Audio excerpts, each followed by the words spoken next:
नमस्कार।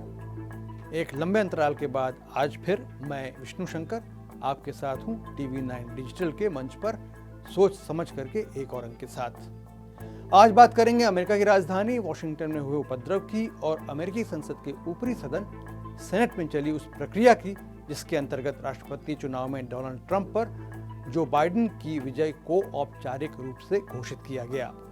पिछले 24 घंटों में जो बाइडेन की विजय की घोषणा को रोकने के लिए और राष्ट्रपति चुनाव के नतीजे को पलट देने के लिए राष्ट्रपति ट्रंप ने जो कोशिश की है उसे सिर्फ शर्मनाक और अमेरिकी जनतंत्र को शर्मसार करने वाला कहा जा सकता है।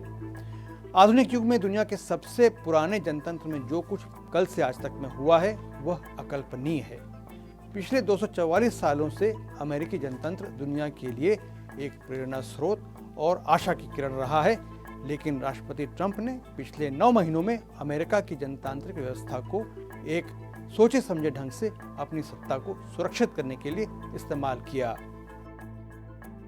अमेरिका में हर 4 साल में राष्ट्रपति का चुनाव होता है और अगर राष्ट्रपति ने अच्छा काम किया हो तो अधिकतर उसे एक और टर्म के लिए चुना जाता है और इसमें कोई बड़ी बात नहीं है।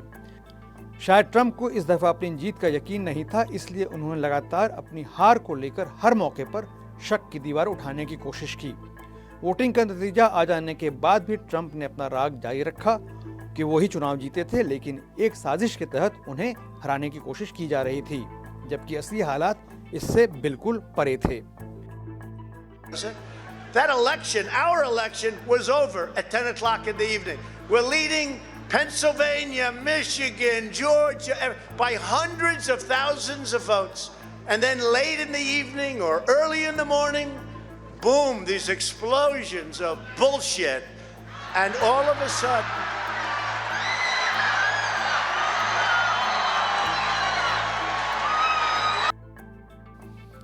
यही नहीं, ट्रंप ने अपने समर्थकों से पेंसिल्वेनिया एवेन्यू और कैपिटल हिल की तरफ कूच करने को कहा। पेंसिल्वेनिया एवेन्यू वो सड़क है जहां राष्ट्रपति आवास व्हाइट हाउस स्थित है और कैपिटल हिल में अमेरिकी संसद के दोनों सदन मौजूद हैं। we're going to walk down Pennsylvania Avenue. I love Pennsylvania Avenue. And we're going to the Capitol and we're going to try and give, the Democrats are hopeless. They're never voting for anything. Not even one vote. But we're going to try and give our Republicans, the weak ones, because the strong ones don't need any of our help.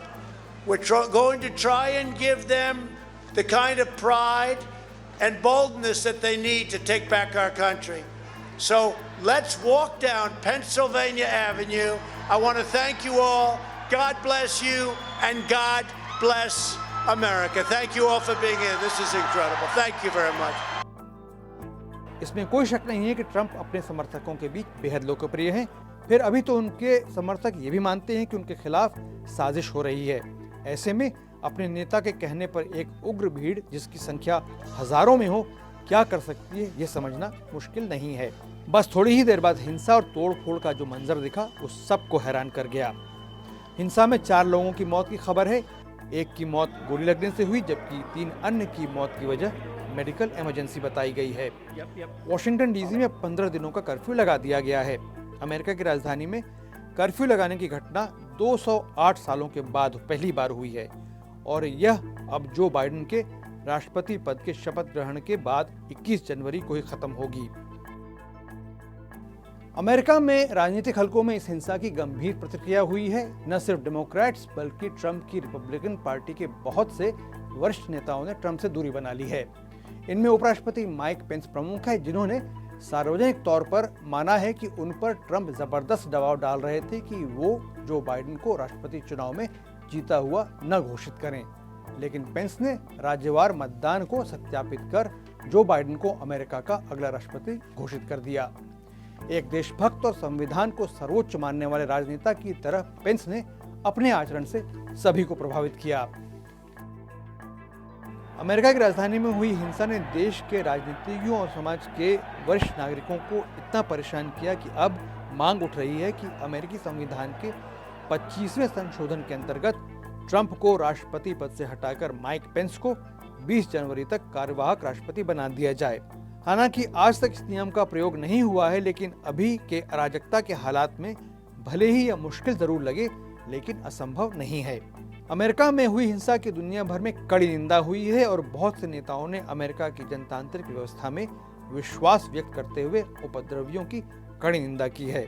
कई ने तो अराजकता के लिए राष्ट्रपति Trump को जिम्मेदार माना है, लेकिन कुछ ऐसे देश भी थे जिन्हें अमेरिका की घटनाओं से आनंद मिला है। ईरान के राष्ट्रपति रूहानी ने पश्चिमी शैली के अमेरिकी जनतंत्र को बेहद कमजोर बताया। चीन ने तंज करते हुए कहा कि कैपिटल हिल पर दिखी हिंसा की तस्वीरों को क्या खूबसूरत कहा जा सकता है। याद रहे कि अमेरिकी हाउस ऑफ रिप्रेजेंटेटिव्स यानी प्रतिनिधि सभा की अध्यक्ष नैन्सी पेलोसी ने हांगकांग में चीन के खिलाफ हुए प्रदर्शनों को एक खूबसूरत अभिव्यक्ति बताया था। रूस में न्यूज चैनल रशिया टुडे ने अपने एक संपादकीय में कहा कि अमेरिका को अब उसी जनतंत्र का नतीजा मिल रहा है जिसकी वकालत वह दूसरे देशों में करता रहा है।